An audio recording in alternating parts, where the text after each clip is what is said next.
Hey, good morning, family. So this was a suggestion of Shan Russell, who is one of my mods, that I need to make more videos in the car. So I'm going to get me a couple cases of water, like 20.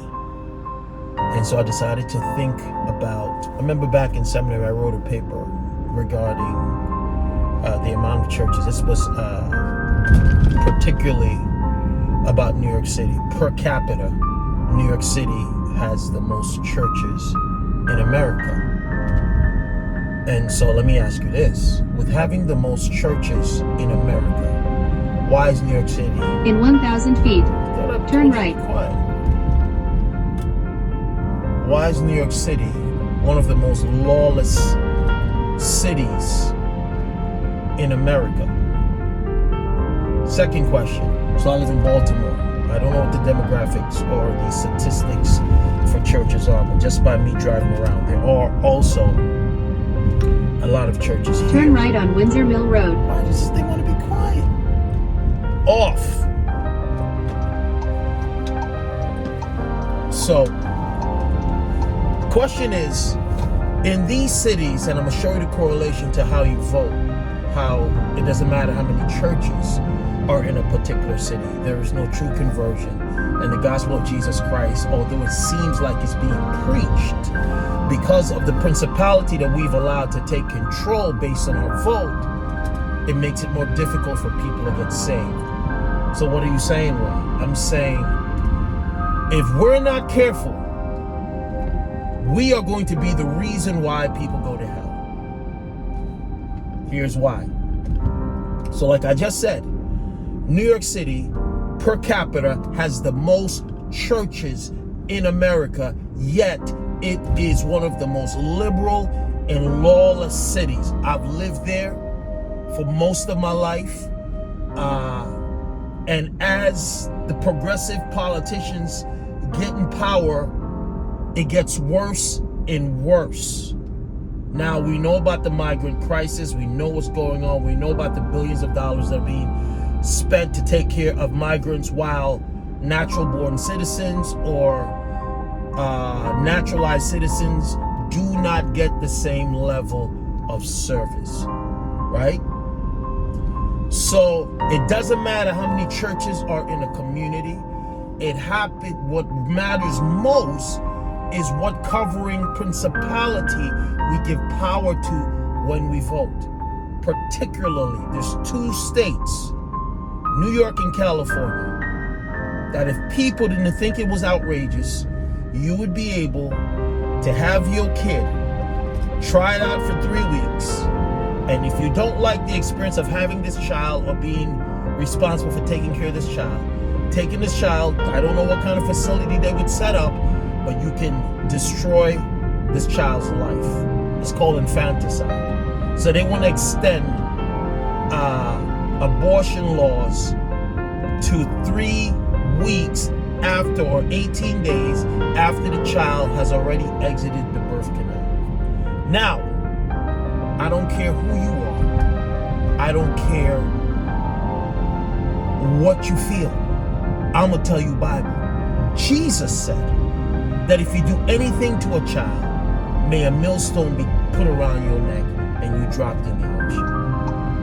Do you think that if you agree with policies, or you live in a state where this is a trending policy and you agree with it, do you think that you are absolved of any responsibility?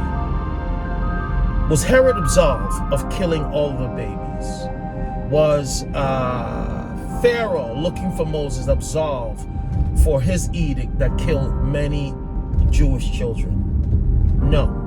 So why do we believe that when we partner, agree, give money to, in covenant with these organizations or these politicians, that God is going to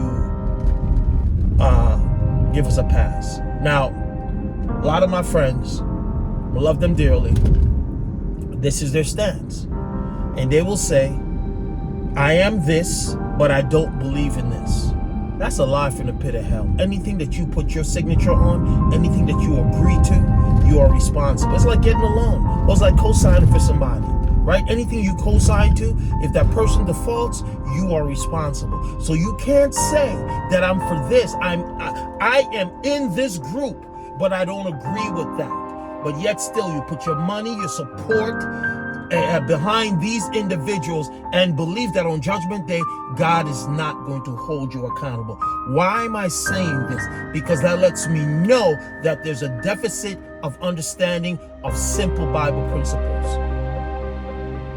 Go look through the Old Testament. Look at what Jesus said. It would be better for you not to support anybody than to find yourself in this category that God is going to judge. Ain't no pass for you. There's no pass for us. And so again, going back to New York City, the most churches per capita, but yet still the most demonized place that anybody can live. Why is it an issue? Because it doesn't matter how much churches are in a community. If you decide through your vote that you're going to support death, you're going to support wickedness, you're going to align yourself with everything that God is supposed to, and still say, I'm with Jesus. I'm here to tell you today, no, you're not. You're with Jesus with your mouth. Okay?